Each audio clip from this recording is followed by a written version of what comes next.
شروع اللہ کے نام سے جو بڑا مہربان نہایت رحم کرنے والا ہے۔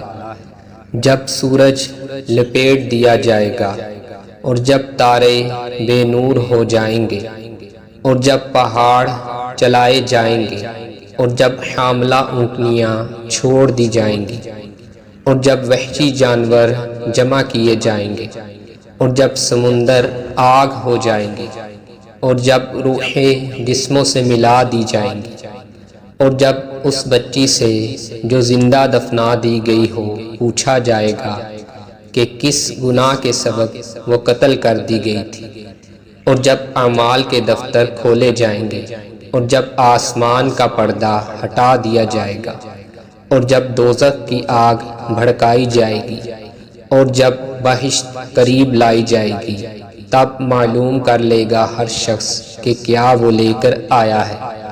نہیں، پس میں قسم کھاتا ہوں ان ستاروں کی جو پیچھے ہٹ جاتے ہیں، جو چلتے ہیں اور غائب ہو جاتے ہیں،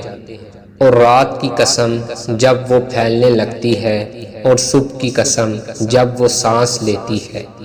بے شک یہ قرآن سنایا ہوا پیغام ہے فرشتہ عالی مقام کا، جو صاحب قوت ہے، مالک عرش کے ہاں اونچے درجے والا ہے،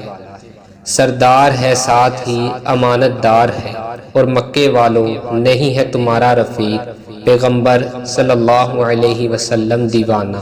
اور بے شک اس نے دیکھا ہے اس فرشتے کو آسمان کے کھلے کنارے پر، اور نہیں وہ غیب کی باتوں کے ظاہر کرنے میں بخیل، اور نہیں ہے یہ کلام کسی شیطان مردود کا، پھر کدھر تم چلے جا رہے ہو؟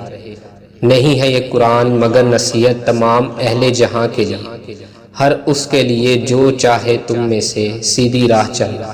اور نہیں چاہ سکتے تم مگر یہ کہ چاہے اللہ جو تمام جہانوں کا